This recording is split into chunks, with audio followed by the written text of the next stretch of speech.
नमस्कार दोस्तों, मैं Anita reiki grand master spiritual white light healing centre में आपका फिर से स्वागत करती हूँ। आज का हमारा टॉपिक जो है वो है डायबिटीज यानी मधुमेह और रेकी द्वारा इसका उपचार। डायबिटीज में हमारे शरीर में शुगर का लेवल काफ़ी मात्रा में बढ़ जाता है, तो हम ये जानेंगे कि ये लेवल क्यों बढ़ता है। ये ब्लड में शुगर का लेवल बढ़ने का सबसे बड़ा कारण है इंसुलिन का हमारे शरीर में कम होना। जब हमारे शरीर में इंसुलिन की कमी हो जाती है तो ब्लड में शुगर का लेवल इसलिए बढ़ जाता है क्योंकि हम जब खाना खाते हैं उससे जो ग्लूकोज बनता है वो ग्लूकोज हमारे शरीर के सेल में एब्जॉर्ब नहीं हो पाते और वो धीरे धीरे हमारे ब्लड में जमा होने लगते हैं, जिसके कारण कि ब्लड का शुगर लेवल काफ़ी बढ़ जाता है।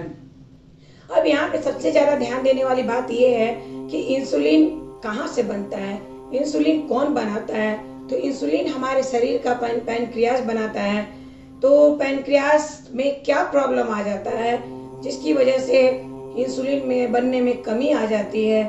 तो जब हम अपने दिनचर्या में कहीं ना कहीं बहुत सारी गलतियां करते हैं, बहुत सारी चीज़ों को अनदेखा करते हैं, तो उसकी वजह से हमारा पैनक्रियास धीरे धीरे प्रभावित होने लगता है और वो इंसुलिन का प्रोडक्शन जो है वो कम कर देता है।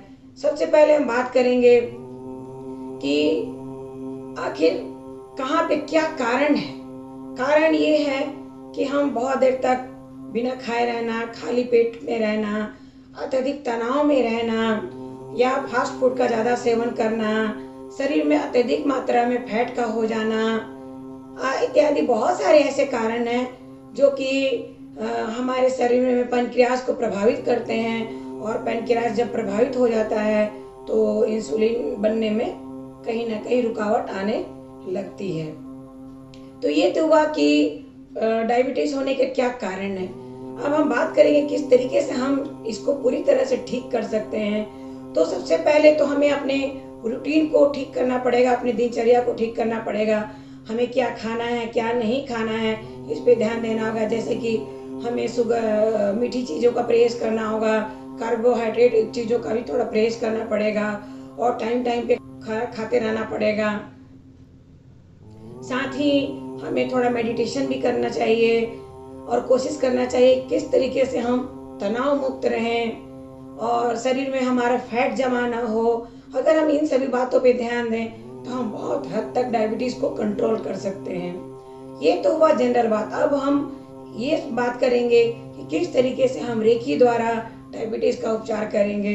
जैसा कि हम लोग जानते हैं कि रेकी के द्वारा हम शरीर के सातवें चक्र को बैलेंस कर लेते हैं और जब हमारे शरीर में कोई बीमारी आती है तो वो बीमारी किसी न किसी चक्र से जुड़ी हुई होती है और वो चक्र ब्लॉक हो जाता है। जैसे पैनक्रियास की बात करेंगे तो पैनक्रियास हमारा डाइजेस्टिव सिस्टम का ही एक प्रोसेस है और ये प्रोसेस जो है वो हमारे शरीर के जो सोलर प्लेक्सस चक्र है उससे जुड़ा हुआ है। तो जब सोलर प्लेक्सस चक्र में ब्लॉकेज आने शुरू हो जाएंगे तो धीरे धीरे करके हमारा जो है पैनक्रियास वो इंसुलिन बनाना कम कर देगा, धीरे धीरे डैमेज होने लगेगा, कई तरह की बीमारी आने लगती हैं उसमें।